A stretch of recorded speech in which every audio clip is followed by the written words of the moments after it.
গ্রামের রুমে যাবা? তুমি আর মাম্মি কে কে যাচ্ছে আমরা? আম্মা তুমি একদম যাবো। দেখলাম যাবো। কে কে যাচ্ছে আমরা? মাম্মি আর হুসাম।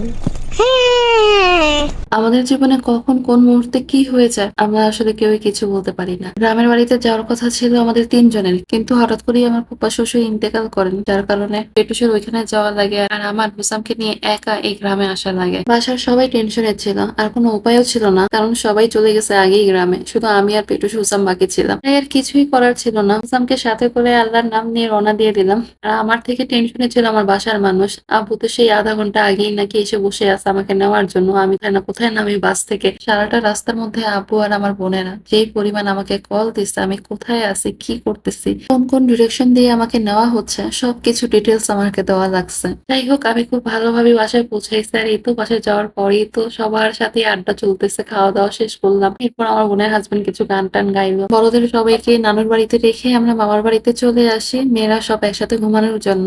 আর প্রতিবার গ্রামে গেলে আমরা এই বাসাটার মধ্যেই ঘুমাই, এই বাসাটার মধ্যে ঘুমাতে আমাদের ভালো লাগে। রাতে প্রায় অনেকক্ষণই আমরা কাজিনরা আড্ডা দিচ্ছি। গ্রামের বাড়িতে সকালে ঘুম থেকে উঠার পরে সকালের নাস্তা থাকে চা আর বিস্কুট। আর এই তো চা আর বিস্কুট খেয়ে নিলাম। এরপর খাওয়া দাওয়া শেষ করে নানুর বাড়ির দিকে আসলাম, যেহেতু আমরা রাতে মামার বাড়ি ছিলাম। আসার পর দেখলাম দুপুরের রান্নার আয়োজন চলছিল, মামি আন্টিরা সবাই মিলে কাটাকাটি করতেছে। আমরা সব কাজিনরা একসাথে হয়ে হাঁটার জন্য বের হয়ে গেলাম। সকালে কোনো মতে একটু খাওয়া দাওয়াটা করছি, এরপর বাসায় বসে থাকবো তা কি করে হয়। সবগুলো একসাথে ঝাঁক বেঁধে হাঁটা শুরু করলাম। আর হাঁটতে হাঁটতে আমরা চলে যাচ্ছি আমাদের গন্তব্যের পথে। বিক্রমপুর গেলে আমাদের ফার্স্ট গন্তব্য থাকে কতক্ষণে আমরা পদ্মা নদীর পার যাব। আগে পদ্মার পার যাব, তারপর অন্য কোথাও যেতে হবে, কিন্তু আগে আমাদের পদ্মা নদীর পাড়েই যেতে হবে। আর নদীর ওইখানে গিয়ে দেখি যে শান্তি লাগে। যাই হোক, কিছুটা সময় ওইখানেই ছিলাম। এরপর আবার হাঁটা শুরু করলাম। হুসাম তো না খেয়েই চলে গেছে। মুদি দোকান থেকে আমরা কিছু কেনাকাটা করলাম, টুকটাক কিছু খাওয়া দাওয়া করে আবার হাঁটা শুরু করলাম। এই তো আমরা বাড়ির পথে এসে পড়ছি। ওই দিন আমাদের বাড়িতে উরুস মাহফিলের আয়োজন ছিল। আয়া হ্যাঁ, আয়া হ্যাঁ।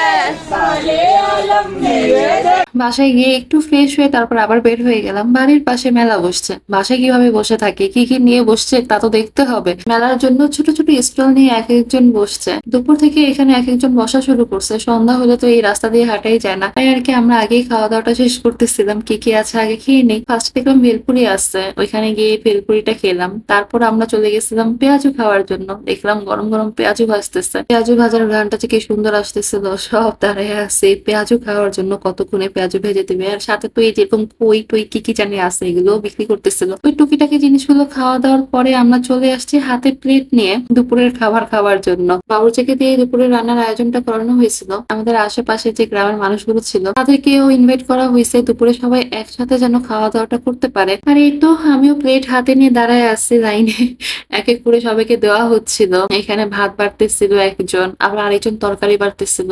এক ডেক থেকে ভাত নিয়ে পরের ডেকে চলে গেছি তরকারি আর ভাজি নেওয়ার জন্য। এক এক করে সবাই এইভাবেই খাবারগুলো নিচ্ছিল, আর সব একসাথে বসে দুপুরের খাবারটা খেয়ে নিলাম। সন্ধ্যার সময় মেলাতে জিলাপি ভাজতেছিল। আমরা সব রুমে বসা ছিলাম, কে জানি আমাদেরকে জিলাপি কিনে এনে দিল। আমরা ওইখান থেকে জিলাপি খাচ্ছিলাম, জিলাপিটা খেতে ভালোই লাগছে। সন্ধ্যা থেকে মিলাদ মাহফিলের আয়োজন শুরু হয়ে যায়, সেগুলোর কোনো ভিডিওই আমি করি নাই। মিলাদ মাহফিলের শেষে কাওয়ালির প্রোগ্রাম শুরু হয়, সেইটার একটা ভিডিও আমি রাখছিলাম। মানে এই তো এটাই ছিল আমাদের উরুস মাহফিলের একটা ছোটখাটো প্রোগ্রাম। আজকের ভিডিওটি এই পর্যন্তই।